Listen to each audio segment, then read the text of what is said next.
Go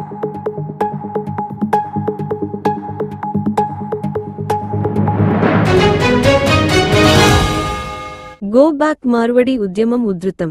మార్వాడీల నుండి కాపాడుకోవడానికి Telangana Bachao moment సంఘాన్ని ప్రారంభిస్తున్నామని ప్రకటించిన పిడమర్తి రవి, మార్వాడీలు ఇటీవల మోండా మార్కెట్లో దళిత వ్యక్తిపై దాడి చేయడమే కాకుండా తెలంగాణోళ్లు 2000 రూపాయలు ఉంటే తాగి పడుకుంటారని అన్నారు.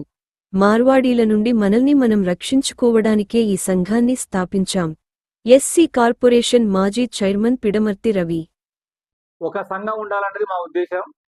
ఇప్పటివరకు మాట్లాడింది కూడా గత ఉన్నటువంటి సంఘాల తరఫున మాట్లాడినాం. అట్లా కాకుండా ఈ ఉద్యమానికే ఒక సంస్థ ఉండాలన్న ఉద్దేశంతో ఈరోజు ఈ సంఘాన్ని ప్రకటించడం కోసం వచ్చినాం.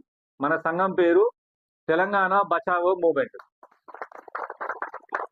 మామూలుగా అందరిని అడిగితే బచావో ఆర్మీ, బచావో టైగర్స్ వచ్చింది కదా, టైగర్స్ ఆర్మీ అంటే అది వేరే రూపు తీసుకుంటుందని శాంతియుత పద్ధతిలో ఈ ఉద్యమాన్ని మనం నడపాలి. ఇప్పుడు ఆయన ఒక అతను ఇప్పుడు మా చెస్సినాలు 2000 తాగి పట్టరు అన్నారు.